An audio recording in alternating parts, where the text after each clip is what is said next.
Hello YouTube, it's Mike once again with Conquer Roads, and today I'm taking the BRZ up to Oahu's North Shore. And I just wanted to take this opportunity to do a 1-year review. I've had the car actually for 13 months, and truth be said, I absolutely adore it. So with that said, I'm going to go ahead and share my 5 absolute positive facts about the BRZ, and then I'll share 3 things that I wish Subaru and Toyota had done just a little bit better to make this car absolute perfection.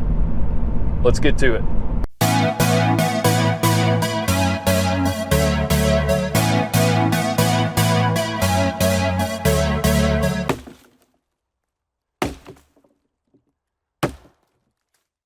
All right, so number 1 on the list, and this is in no particular order, is the seating position. So for any sport car, in my opinion, a critical feature to have is how that seating position makes you feel within the cabin and how you overlook at the curves and the road and everything that you're driving towards. So in the BRZ, they hit this with spades. It's literally as low as it can possibly go. My kids, 8 and 10 years old, they sit in the back seat. They cannot get their feet underneath the seat. It is an extremely low slung seat. That, when you pair it up with a traditional canopy over the gauge cluster, it really gives the driver a line of sight that's just a handful of inches over the steering wheel. When you pair that with the very snub nose of this bonnet or hood, you get a real sense of immediacy when you turn the car, and it provides just an excellent feeling for the driver. Okay, so for number two is the single most desired item for me personally when I look for a sport car, and that is the steering and how that steering works. So the BRZ, the GR86, well known that it is an EPS system, so E-Pass system. Ever since these really got in vogue, I'd say 2013, 14, 15, somewhere in that area, they have been the bane of the existence of every car reviewer, and myself included. Not a fan. However, people have been making waves. I think the BRZ and the original FT86, they really did an outstanding job with the electronic power assist.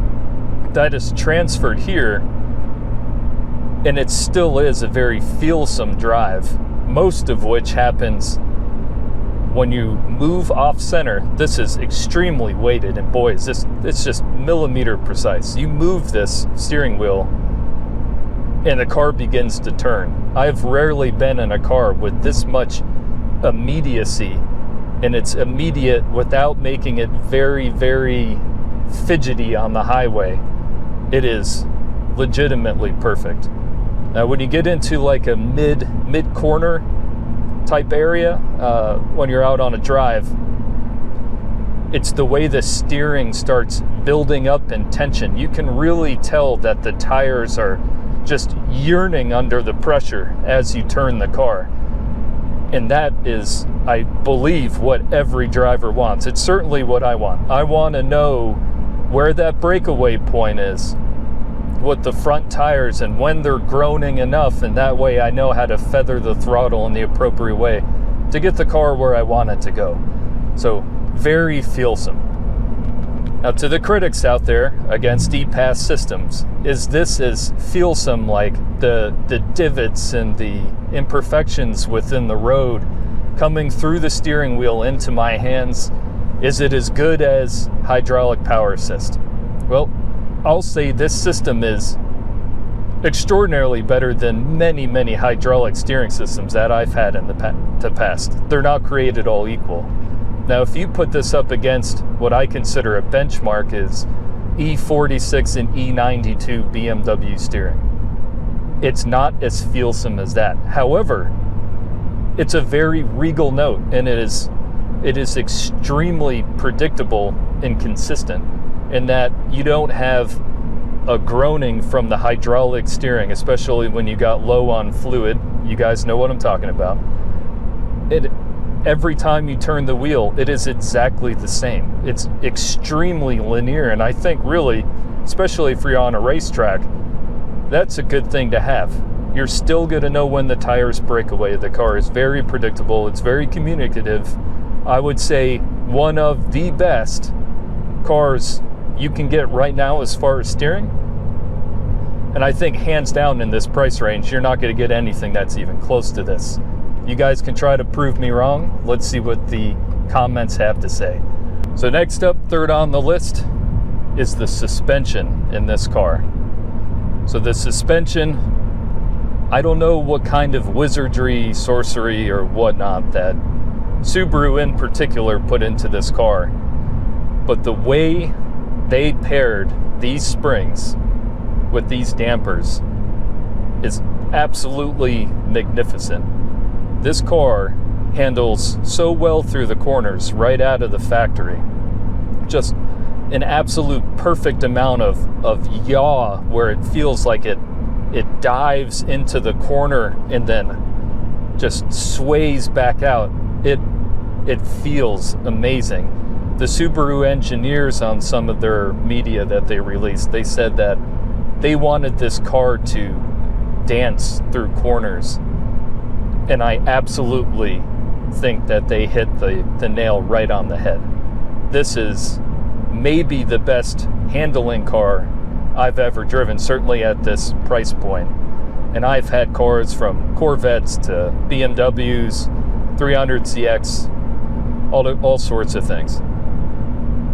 The feeling of this car really makes you feel like something special, maybe even a better driver than you really are. So that's when you're in the corners. Now when you're just going straight forward, it's equally as impressive. Now this car, the way it dampens and the way it goes over imperfections of the road, it's a well-known thing. Many of the best roads in the world are B roads. They're not well maintained, but you find these curvy gems all over mountains and in the backwoods, and it's better to have a lightly springed, perfectly damped car that handles well to go through these turns, as opposed to a racing suspension. You get into coilovers and things like that, and once you get off the normal streets and well paved roads, it can be pretty brutal. You can see your kidneys fall right out your backside. So Subaru has really hit this, and there's a reason I keep mentioning Subaru and not so much the GR86. So the GR86 is still an absolute fine machine, but Subaru intentionally toned down the rear spring rate of this car about 10% less. I'll go ahead and I'll post the numbers here in post edit up on the screen. It's about 10% less spring rate in the rear, and it's just a handful of pounds per inch more on the BRZ in the front. Now that does do a little bit more for understeer, so if you get the GR86, it's more prone to oversteer, which is sliding out the back of the car. But as far as daily driving duties with your occasional canyon run and things to that nature, the Subaru engineers hit it perfectly. They did it in spades. This car is just a joy to drive, whether it's on the highway, if it's on a B road, there's no springy or bounciness, there's no porpoising. It is clearly well engineered and very, the testing on this must have taken forever to get it this fine tuned. So I highly doubt that me personally, I'll ever switch anything on the suspension. It's too good. I prefer the higher ride height. I do a lot of touring trips, so it's really the right car for me. Let me know what you all think. To number 4 of the things I love about the BRZ. So number 4, we're going to talk about the interior, the space that we sit in every time we get into the car. So common criticisms for the BRZ and the GR86 interior is that it's too simple, it lacks quality materials, etc., blah, blah, blah. the simplicity of this interior is one of the biggest reasons why I love it. When you look into this interior, they intentionally darkened a lot of items out. The dash is extremely linear. I love the very straight line, everything in order. I really appreciate that while they went to electronic gauges in this 22 Plus model, they still kept the hooded effect. It's not an iPad screen glued to the dash. BMW, Audi, I'm looking over to you. It's very traditional, and in some of my other videos I mentioned that this interior reminds me of like mid to late 80s, early 90s kind of sports cars. And fun fact, a car that I learned how to drive manual on back in the mid 90s was an Isuzu Impulse. Pretty rare bird of a car, but my buddy had one, and this interior reminds me of that, but in a good way. The Impulse's little glove box even has a slight divot, not nearly as robust as here in the BRZ, but it's very reminiscent, so it has a nostalgic factor to it. But I really appreciate that both in the last generation and this generation of the BRZ and GR86, they have kept it simple, clean, and functional. Number 5, as we move into the final love, and trust me, I love more things about the car, but I'm just hitting the 5 big ones. It's the exterior of this car. The exterior, try to find something that looks this good anywhere near this price point. I know people bring up the Honda Civic Type R and some other little hatchbacks from Toyota that are going to compete with this on a track, and sure, there's cars that might handle better, might be faster. But if you're going to tell me that a Honda Type R looks better than this, I don't know. Maybe our tastes vary very, very greatly, but this thing is a perfectly proportioned machine. And what I mean by that is, typically when you get into these two-door coupes, many two-door coupes are based on their big brothers that are four-door sedans. And when a car does that, you end up getting very long doors and a very long tail to a car, where the tail is longer than the front. And I'm gonna clip in an Audi here just as a prime example. They're not well proportioned. So here, there is no four-door model, and somehow Subaru and Toyota have paired together a car that has back seats. I know they're small, but has back seats. And the front and the rear and the door, if you just put it into thirds, it's almost completely equal in space. And what that translates to in design language is just a stunning car to look at. I mean, I pull into gas stations here on Oahu, and I have folks breaking their necks, stopping in front of the car, asking me questions about the car. And I think it's a little bit comical because they pull up in like a $70,000 SUV or a pickup truck, and I'm here in a $33,000 after-tax little sport car. And it really grabs attention. Now, sometimes somebody comes into the gas station, they kind of gawk at the car, and then they see the Subaru label, and I see like a little scoff and a walk away.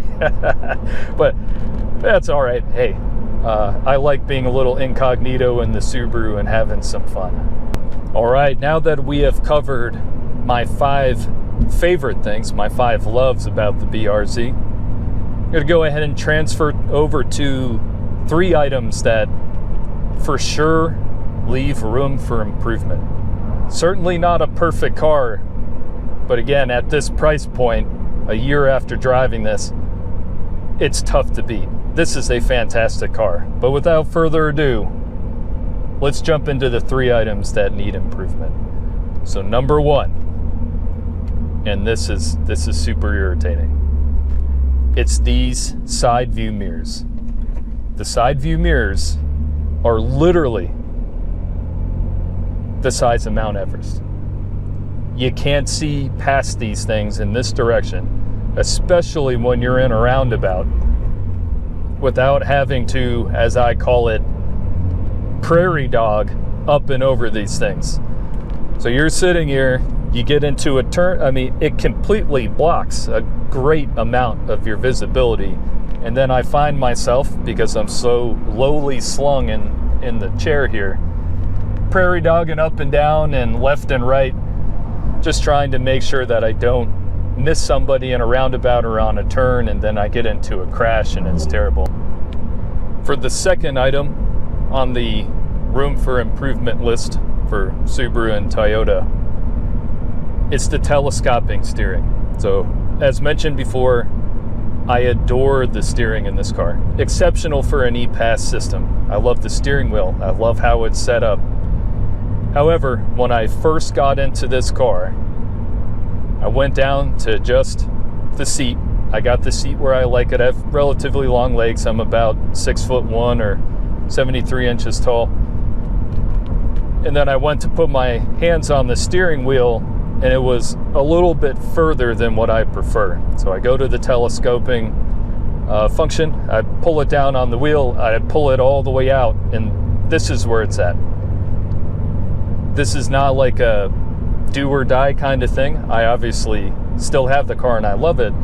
But when I first got in the car, I was a little disappointed because I like sitting a little bit further back, and I like the angle of my arm here at the elbow to be a little bit closer to 90 degrees, especially when I'm performance driving, having a little bit more fun out on the street.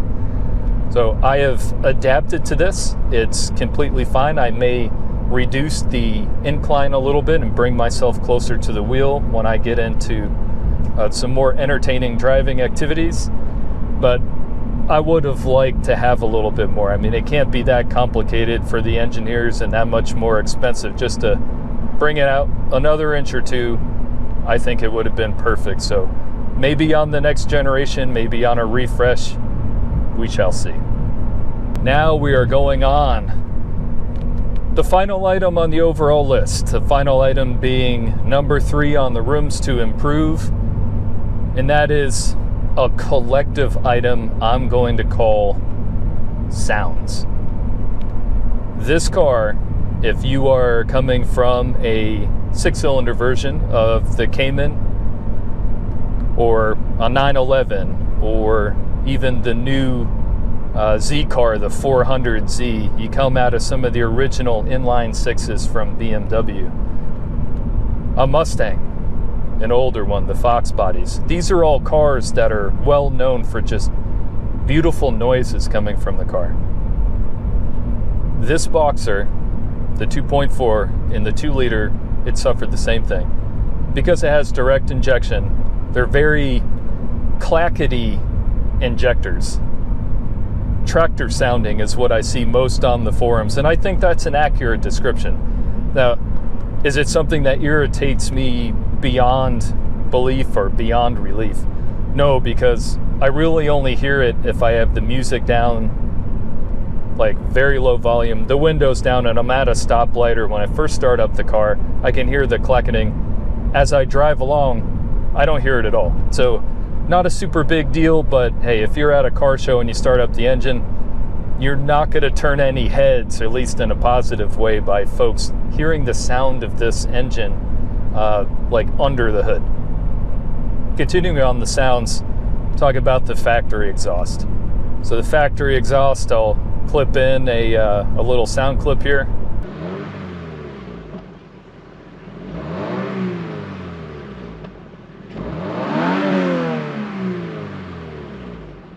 It is nothing to write home about. It's airy, it's quiet, it's extremely quiet in the cabin. For a sport car, I know TRD has an aftermarket exhaust. STI has one as well that's frankly not much louder for the enormous price. But for a sport car, it's awfully quiet. I think it's somewhere in the neighborhood of 81 or 82 decibels, which, hey, that's fantastic for the neighbor factor, but to go out and have some fun, it should be louder. Luckily for all of us, it's very easy to remedy. It's just it's a quick jump onto one of these many aftermarket parts websites and get yourself an aftermarket exhaust. Other portions of this sound is fake engine noise. When you get over 4,000-ish RPMs and you're really putting the hammer down, it sounds terrible. Luckily though, it only engages at high RPM, so if you've got a helmet on or you're racing, it's kind of a benefit to have some loud, annoying noise that you can actually tell where your shift points are. But you can also just hop in. There's plenty of videos on it. I cover it in some other ones, but you can unplug the engine noise in about 2 minutes, or you can have Subaru or Toyota actually program it out at the dealership. So not that big of a deal. The last portion of the sound is road noise. So right now I'm on pretty smooth pavement and I'm at about 40 miles an hour or so, and it's not too bad. Where it gets bad, I'm talking like wheel and tire noise specifically, more so than wind noise. You get on broken pavement and it gets extremely loud, like very difficult to communicate to your passenger. And then when you're on the highway, you get a lot of road noise, and there's a resonant hum that it's been like a great conversation on the internet forums. People trying to figure out where this hum is coming from, whether it's the V-braces or whether it's the tires. Some people have replaced the factory Michelins with other tires like Continentals, and that resonating sound is still there. So once again, it's not really a deal breaker for me in particular, because I usually have the radio turned up very loud, or I have the windows down. So these kind of road noise things, I'm okay with it, especially because I know why the engineers have it that way. It's for weight reduction. So cause and effect. You want a car that weighs 2,800 some odd pounds wet, you got to have some trade-offs. It's going to be a little bit louder, but there are folks that have remedied it somewhat with aftermarket V-braces, allegedly work, or they go through the car and they put in some soundproofing without adding too much weight. So anyway, folks, I am now driving through a neighborhood. I'm about at my destination here, and I'm going to go ahead and leave you all to it. Thank you very much for tuning in to another one of my videos. Please go ahead and hit the subscribe button. I'm trying to get to 1,000. It's the goal for this year. And if you have any questions, comments, or concerns, you know where to post it. Hit it up in the comments and I'll be sure to get back to you. So thanks again for watching. I'm out.